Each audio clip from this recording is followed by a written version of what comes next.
Hello Affinity Designers. This is going to be a very speedy walkthrough of a poster project I did, just a personal design project where I took these two quotes that are in opposition to each other and created a typographical poster just using typography and color and some texture to create this effect of these two contrasting quotes. So at the beginning here I just took my sketch and grabbed some sans serif fonts here and began stacking and creating kind of a look for how these two quotes are going to be. I wanted the colors and everything about them to be in opposition to each other, so you'll see that I will pick different typefaces for the two quotes, and then I'm going to do different treatments with them. I'm adding these little kind of horn things next to the side, almost like thorns. That's going to become a motif. So I'm going to let this run pretty much just without comment. Maybe I'll jump in a few times. But if you have any questions, put them in the comments. It was kind of a fun project, and it gave me a lot of time to mess around with, the different tools that Affinity offers. So enjoy.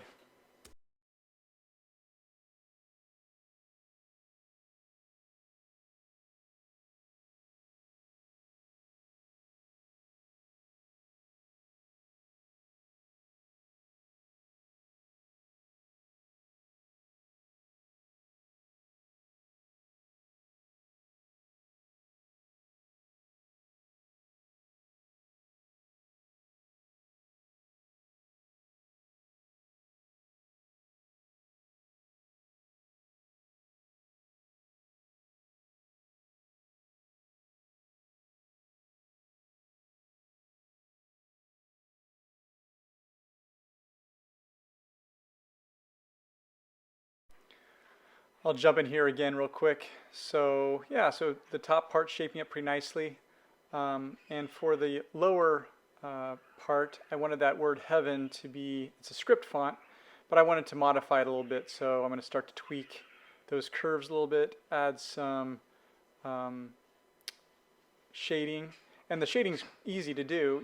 I'm just masking shapes inside of the type itself. The script font is now one object, but I can create the illusion of ribbon just by adding shadowy shapes that are all masked inside the one outline. So it's kind of a trick, but it works great. So I'm just putting shapes in and then converting them into gradients using the transparency tool, and then just adjusting the opacity. So it's pretty great, pretty fun thing. And then I'm adding some highlights across the top using Gaussian blur on some shapes. I mean, it's pretty amazing what you can do with just trapped shapes inside of an object, just masked shapes inside of a vector object. So it's a lot of fun playing around with that. It's still one object. I can move it around. All the pieces move together. Here I'm creating a brush. I wanted to create a kind of, I was going to have a tendril vine going through, wrapping around, but then I think I decided just to stick with border separators. So I just created a single stroke and applied that brush that I'd made with the thorns on it. And I'm doing the same thing with this above type that I did with the script type, just adding shapes inside, masking them, and then using the gradient tool or maybe the transparency tool to fade them out so they're more subtle.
With all the typography basically finished, the last part was just to play around with textures. So I mean, I threw in the whole, everything but the kitchen sink here. I got old pages from a journal, some wallpaper, different things I'd photographed, and just kind of playing around with different blending modes just to break up those solid vectors and make them seem a little more organic and distressed.